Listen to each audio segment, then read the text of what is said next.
Hi. Hello guys, welcome back to my channel. If you are brand new here, my name is Nikki and this is my book nook. Y'all, I'm super excited because today we are talking about all of the books that I read in September. September was the best reading month I've had so far this year. One of the best reading months I feel like I've had ever. Every single book, one after the other, was just a banger. I feel like I never really lost it, but like I just rediscovered my obsession with reading. Like I read 10 books this month, which was quite a few. Everything I read, I couldn't put it down. Everything was just super good, kept me hooked, hit a lot of different like subjects and genres. I am super excited to talk through everything with y'all, so let's just get into it. The first book I read this month was one by my favorite author, my queen, Punk 57 by Penelope Douglas. This has been a big book for a long time now, but for some reason in the last month after I read it, it really seemed to blow back up on TikTok. You guys might have seen it. A bunch of people have been passing it around like at their high school and stuff, and like a bunch of like boys have been reading it, and it's been really entertaining to watch. So this story follows a girl named Ryan and a guy named Misha. They were paired up as pen pals whenever they were kids, like in the 5th grade. Both of their teachers were confused because they both have kind of like gender neutral names. Ryan is a girl, Misha is a boy. They got paired up together. It was an accident, but they ended up becoming super close. They just write each other letters. That's the only way they've ever communicated. And it was just meant to be like a thing that they did for a little bit during 5th grade, but they just never stopped writing each other letters.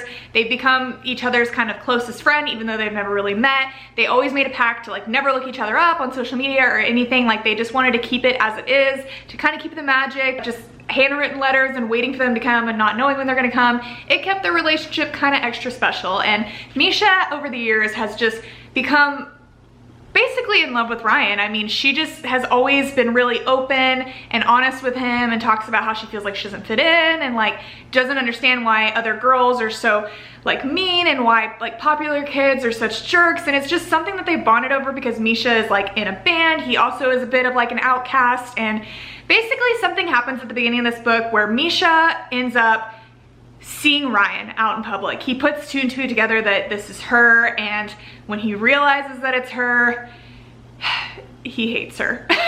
She is not at all who he thought she was. She's not at all who she has portrayed herself as. Ryan has always talked about like hating that popular cheerleader girl, and when Misha meets her, he realizes that Ryan is that popular cheerleader girl, the school bully, all those types of things. That's who Ryan is, and he's absolutely heartbroken over it. This girl that he's grown to love is a freaking high school popular bully, and so Misha does not fess up to Ryan at all. He doesn't let her know that he's met her. At the same time, something in Misha's personal life happens that's like super devastating, so he pretty much like stops writing to Ryan. And just like all Penelope Douglas books, we're getting multiple perspectives here. So we see Ryan now, who's like, why is Misha not writing to me? I don't understand. You're kind of seeing what's going on inside of her head. And while she's over here mourning Misha, who hasn't written to her in so long, this new guy shows up at her school named Mason, and we know, but she doesn't know, it's Misha.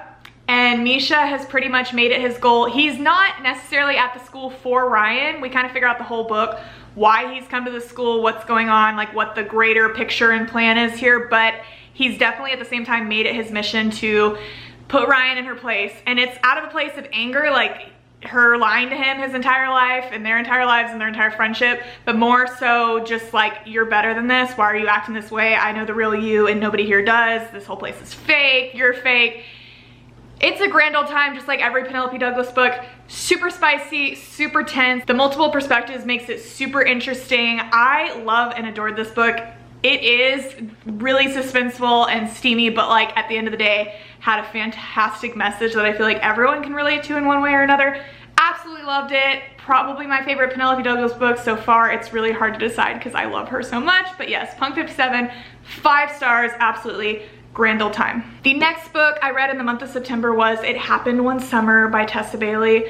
Another fantastic 5-star read. This book is inspired by Schitt's Creek. If you guys have seen that, one of my favorite shows, literally hysterical. The whole concept, Tessa Bailey took it and weaved it into the most beautiful story while taking pieces of that story, that show. She made an entirely new story, all her own. It was just so good. This book follows a girl named Piper, just like Alexis in Schitt's Creek. She is a socialite. She's basically someone that's famous for being famous. She has rich parents, and she pretty much just parties and posts on social media, and that's her life. She's 28 and she's never had any type of responsibility, never had to work for anything really. And basically this book starts out where I keep wanting to call her Alexis. Piper is ending her longest relationship she's ever had, 3 whole weeks, and kind of out of revenge on the boyfriend, kind of just to make herself feel better, Piper ends up throwing this massive party. It ends up on the news. It's this whole big thing, and her stepfather is furious at her. So as punishment, he basically tells her that he's going to be sending her to this small town in Washington that her dad was from. Her dad was a fisherman there. He owned a bar. So he's sending her there to live above the bar, and it has to be there for 3 months. He's gonna give her a little bit of money to start out, but then she's pretty much gonna be on her own, and he wants her to take this time to grow up, learn to be an adult, take some responsibility, just get herself together and actually be motivated to do something in her life other than post on Instagram all day. So Piper ends up going to this town, and right away she meets this guy named Brendan. This book is also dual perspective, so we're seeing from Brendan's point of view.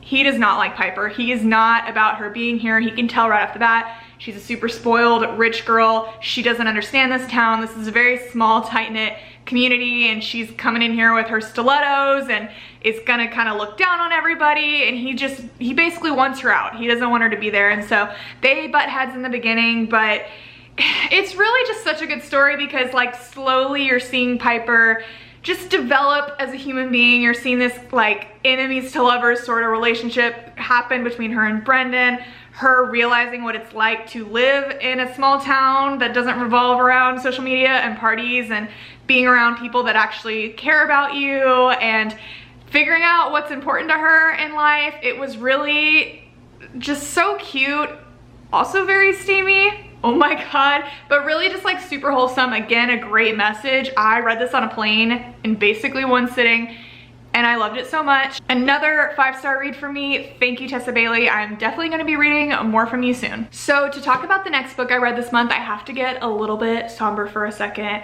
I actually had a relative that passed away from cancer last year during the height of the pandemic, and she never wanted a funeral. That was always a big thing for her. Like, she just wanted us to get together, have a big party, a celebration of life. And so we finally were able to do that like a year later. At the beginning of this month, we all flew in and we had a big party to celebrate her. And the party favor, if you will, at this event was everybody got to leave with a copy of her favorite book, which just absolutely warmed my heart. Girl after my own heart. But her favorite book of all time was The Hitchhiker's Guide to the Galaxy by Douglas Adams. This is not at all a book I would ever read, but after going to this event and, you know, being in my feels, I literally immediately read it the second I left. I had to get back inside her head, and this book, even though it isn't my typical genre through and through, was my relative. She was very British, she was very witty, very quirky, and it just 100%, I totally understand why it's her favorite book, and I totally understand why this book is sort of a cult following favorite. It was written in the 70s, like it's pretty old, but the basic sort of premise of this book is there is a guy, he lives in England, and the beginning of the story, he finds out that his best friend is actually an alien that has been on Earth researching to update the Hitchhiker's Guide to the Galaxy. He tells him all of this, and then he lets him know, oh, hey, by the way, Earth is about to be destroyed in the next 5 minutes. So it quite literally is. It sounds like it's like scary and creepy, but it's really all done in a very funny way. These aliens show up and basically blow up Earth, but at the last second, the alien and the main character of this book end up hitchhiking, jumping on an alien spaceship, and then the story is basically them just kind of like bouncing around to all these planets. There's all these like funny, quirky, interesting characters, and it's really a goofy story, but it also has a kind of like deeper existential, what's the meaning of life sort of aspect to it, because that's like a big part of the Hitchhiker's Guide to the Galaxy. That book is just like the book on everything. It's the book on like every species in the galaxy, every planet, what their purpose is. And so like humans have a small part of this book, and the whole big question they're trying to answer is like, what is the meaning of life? And so it kind of touches on that. It's really just like a goofy story. It's an easy read. If you haven't read it, if you're into sci-fi, if you like quirky things, you might as well read it. It's super short.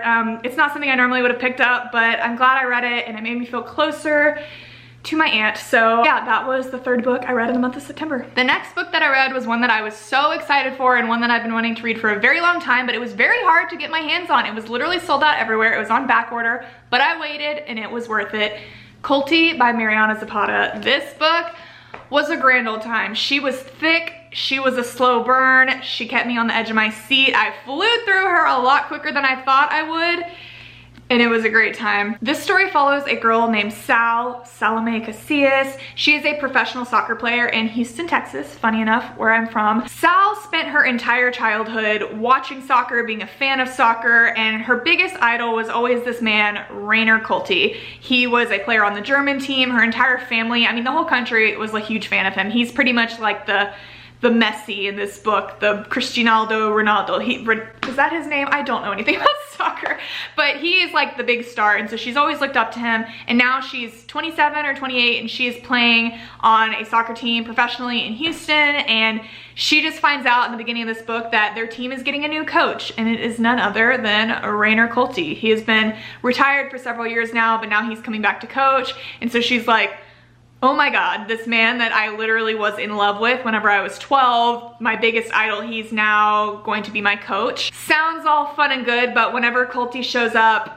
he is a total jerk, and he's not what Sal thought he was going to be. He really doesn't take much interest in the team. Whenever he does actually speak to them, he's not nice. A lot of fans try to come up and talk to him, including Sal's dad, and he completely blows them off and is a complete jerk. And so him and her literally do not get off to a good start at all. Like, they end up having like a huge kind of interaction, confrontation, fight, and things are very tense between them. But slowly after that, they kind of start to like spend a little more time together. They end up running into each other like outside of practice a few times, kind of form a little bit of a friendship, a little bit of a bond, and then a little bit of, oh my God, what's happening here? Is this something more? But I would never do this because he's my coach and I'm a professional player and I cannot. And not to mention, Coltie is like the most famous soccer player in the world. So when he's out and about, people see him, pictures get taken, Sal and him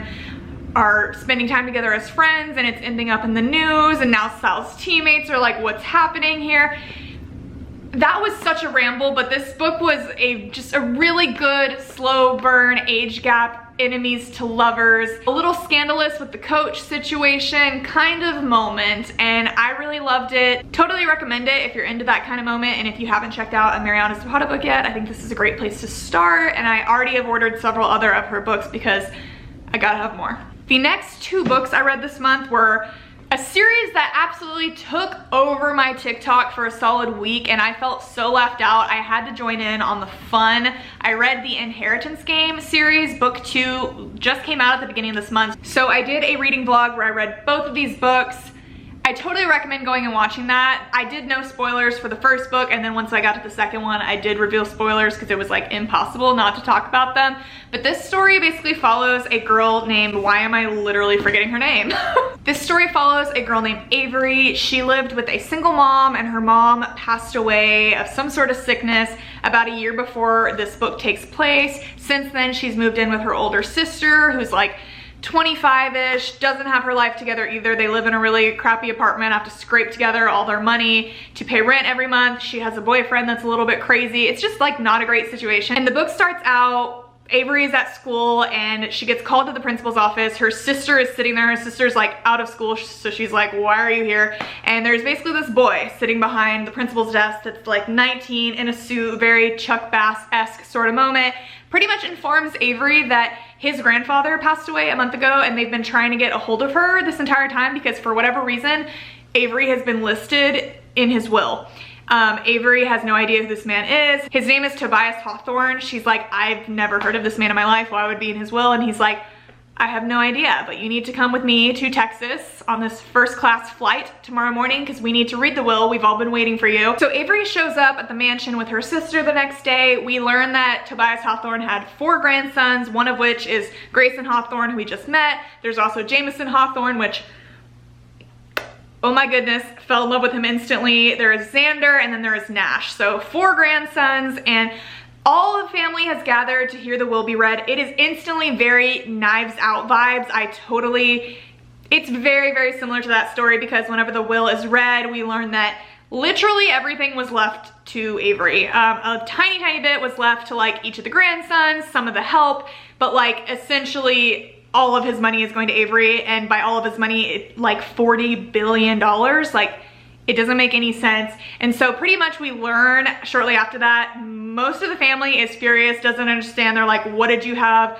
on Tobias? Like, you're a scam artist, something isn't right here. But one of the grandsons immediately kind of approaches Avery and is like, look, my grandfather, everything he did was for a reason. He always was playing games and puzzles with us our entire life. He left behind a letter to all the boys and everybody in the will, and he's like, there's something we're missing here. There's something we're supposed to figure out. So it turns into this whole like, I want to say National Treasure. I don't even feel like that's the correct word. Like, National Treasure meets Clue, meets Knives Out, meets Gossip Girl. Avery now like lives in this house. That's part of the agreement with the will. To get all the money, she has to move into Hawthorne house immediately, and she has to live there for at least a year. So she moves her whole life to Texas. She starts attending this very Gossip Girl sort of prep school, and her and Jameson and Grayson and the other grandsons are basically all trying to figure out why this money was left to her, why she's connected to the family. And it's just like a big old adventure. It's a great time. There's a love triangle aspect to it. It's definitely a YA story, but like, it was so interesting, and I flew through both of these books. I gave this one 4 stars. This one was 4.5 stars. This one was good, but this one was so much better, and it was so good, and I'm so excited for the next book to come out. I totally recommend reading it if you haven't. It's not my normal kind of genre. There wasn't too much romance in it, but it just was really interesting, and I have no idea what Jennifer Lynn Barnes's brain, what's going on up there, or how she came up with this, but I enjoyed it. My foot keeps falling asleep and I am not having a good time. Okay. The next book I read this month, and my favorite book I read this month, one of my absolute favorite books I've read all year, The Love Hypothesis by Hazelwood. This just came out, and again, it was another book that had been all over my TikTok For You page. I knew I had to have it. It already looked cute to me, but then whenever I realized that the main character was based off of Adam Driver, and I'm sorry if this isn't Daisy Ridley, if this isn't a Raylo moment, it simply is. I know that it is. This book follows a girl named Olive. She is a PhD student in the biology department at Stanford. The book basically starts out with Olive running up and kissing the first guy she sees. We're very confused as to why that's happening, but she pulls away and is like, oh my God, I just kissed Dr. Carlson, this young professor in the biology department at Stanford that has this notorious reputation for being just like a total hard ass. He fails everybody, but he is a genius, so he is very respected. Dr. Carlson's like, what just happened? Why did you just kiss me? And we basically learned that, long story short, Olive had this ex-boyfriend, this guy she was kind of casually dating, and while they were together, he really hit it off with her best friend, On, and Olive could see that they were hitting it off. She could see On was really crushing on him, he was really crushing on her. So she basically ended things with the guy, and she wants On to now go after him because she knows that she likes him, but On is like, I'm your best friend, that's your ex-boyfriend, I would never do that. So to basically convince On that it's okay and that she should go and date her ex, she tells her that she's already dating someone else and it's fine and she's over it.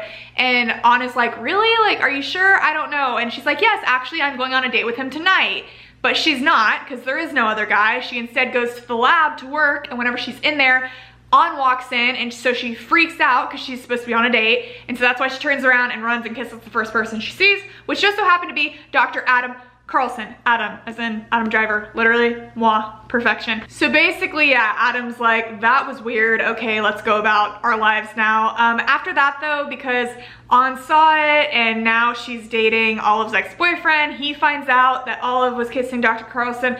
Word spreads very quickly throughout the department, and Olive goes to Adam and is like, oh my God, I'm so sorry, like everybody thinks we're dating, like what are we supposed to do? And he's like, well, we could just let them keep thinking that we're dating, because she still needs On to think that she's dating someone so that she's comfortable dating Olive's ex. And Adam also has something to gain from it because Stanford has cut his funding because they think that he's trying to leave to go to another program, so they don't want to fund his research. So he's like, if I have a girlfriend, people will think that like I have roots here and they won't think I'm gonna leave, so they'll give me my budget back. So it basically benefits both of them in some way or another to keep up this sort of like fake dating ruse.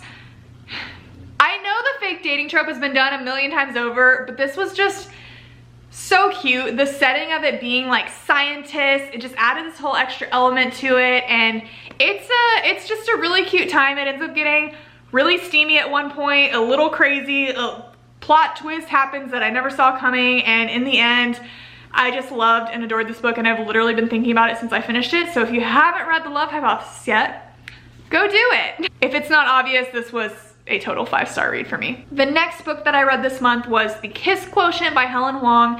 I'm about to explain it, and if it sounds really similar to The Love Hypothesis, you're right, it does. That's why I actually did a Battle of the Books reading vlog on these two. If you're interested in that, I will link it in the cards right here. I read them both back to back, gave my live reactions, picked which one I liked better, but I did that because both of these books involved inexperienced, intellectual women that are participating in the fake dating trope in one way or another. But this book specifically follows a girl named Stella. She has autism, Asperger's to be more specific, and she's 30 now, and her parents are basically like, Stella, she is completely like absorbed in her work. She's an econometrician. She's just smart. She works with data. She creates algorithms, all this stuff that's way too smart for my brain to understand.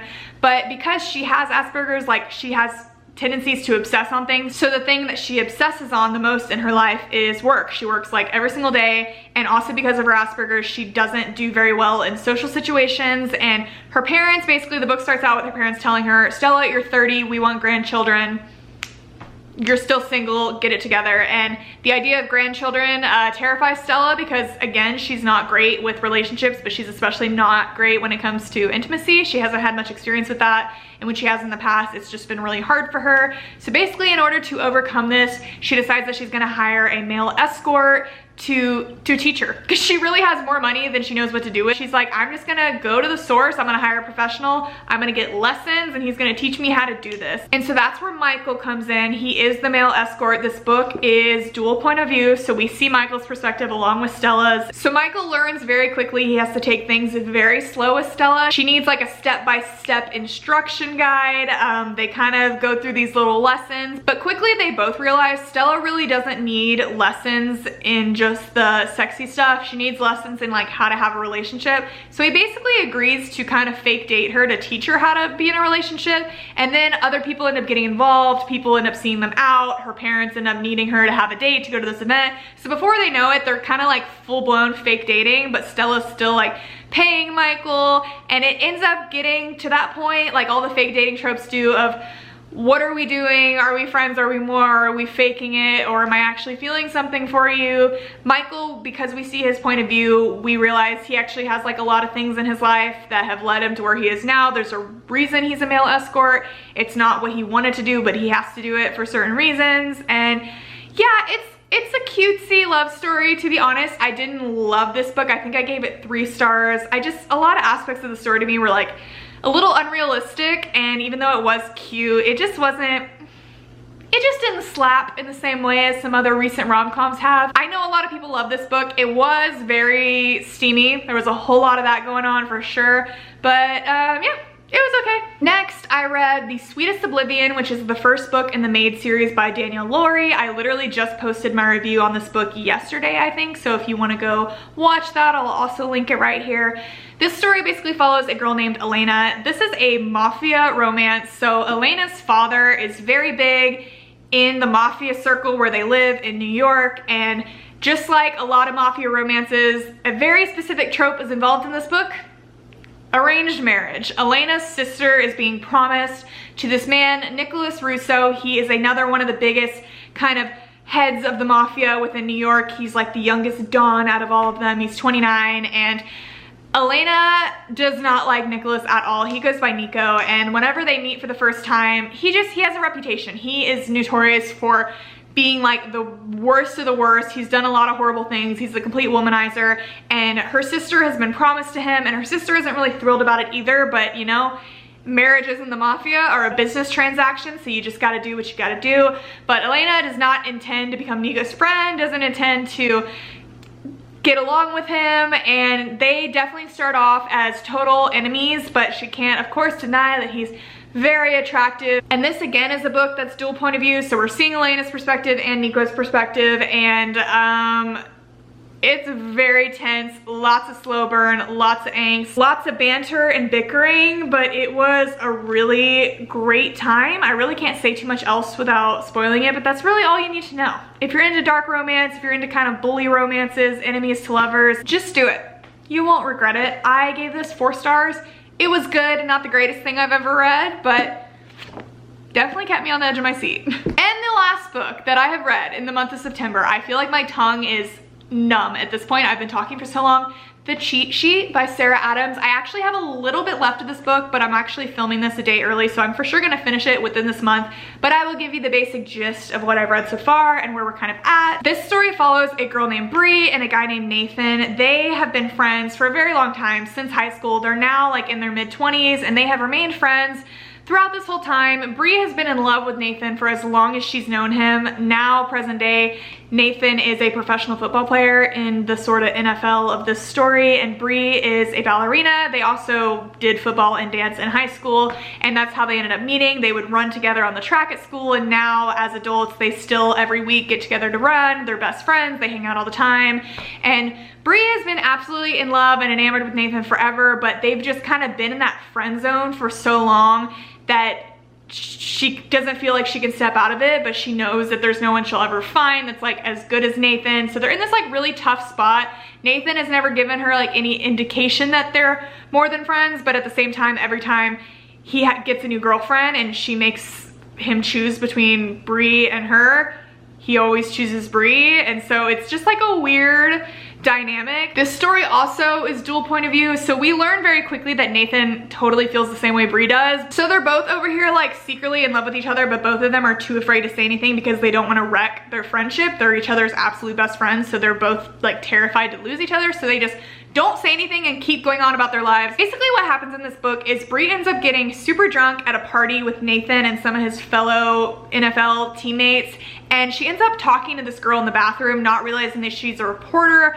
Again, she's very drunk. She totally just like spills her guts and says that she has feelings for Nathan basically, and something earlier happened in that night, and she's basically like, I think Nathan also has feelings for me. It's very like cute and funny, and so the video ends up like going completely viral everywhere, and so everybody is like obsessed with Bree, and Nathan wants them together, ships them together, and Bree is mortified. She's like, oh my god, I can't believe I did that, like Nathan's gonna be so upset. Nathan of course is not upset because he's like, oh my god, she likes me, what the heck, but she again is still too terrified for him to know that, so she's like, I was drunk, I'm sorry, I didn't mean it, blah blah blah. And then basically Nathan's publicist knocks on her door and is like, oh hi, great, you're already here, so y'all need to date, or at least fake date, because you have all sorts of sponsorships coming through, like the public is obsessed with you, this would be great for your image. Basically fake date. And so now they've just, like where I'm at is they've just signed a contract. Nathan's team is in the playoffs for the Super Bowl, so basically this contract means that they have to be seen together a couple of times over the next few weeks, and then they're gonna have a Super Bowl commercial together, and they agree to do it. And I haven't read it all yet, but I know it's gonna, I just love a fake dating moment. So that's what this is about. It's cute, it's a little goofy, and to be honest, the characters in this are like 25 and they definitely kind of act like they're in middle school, but it's a super easy read so far. It's very cute, and I will totally have a review out on it in the next day or so. But yes guys, that is it. Those are all the books I read in September. If you guys read any of these books, give me all your thoughts about them down below. Let me know what you guys read in the month of September, what your favorite book was, if you have any recommendations for me that might be similar to any of these books that I mentioned. October should be a really good time. I have a ton of spooky vibe books that I'm planning on reading. I'm planning on finishing the Devil's Night series. I've been putting it off for so long because I don't want it to end, but it's about to be Devil's Night, baby. We gotta get it done. It's time. But yeah, that is it for me today. Thank you guys so much for watching, and I will talk to y'all very soon.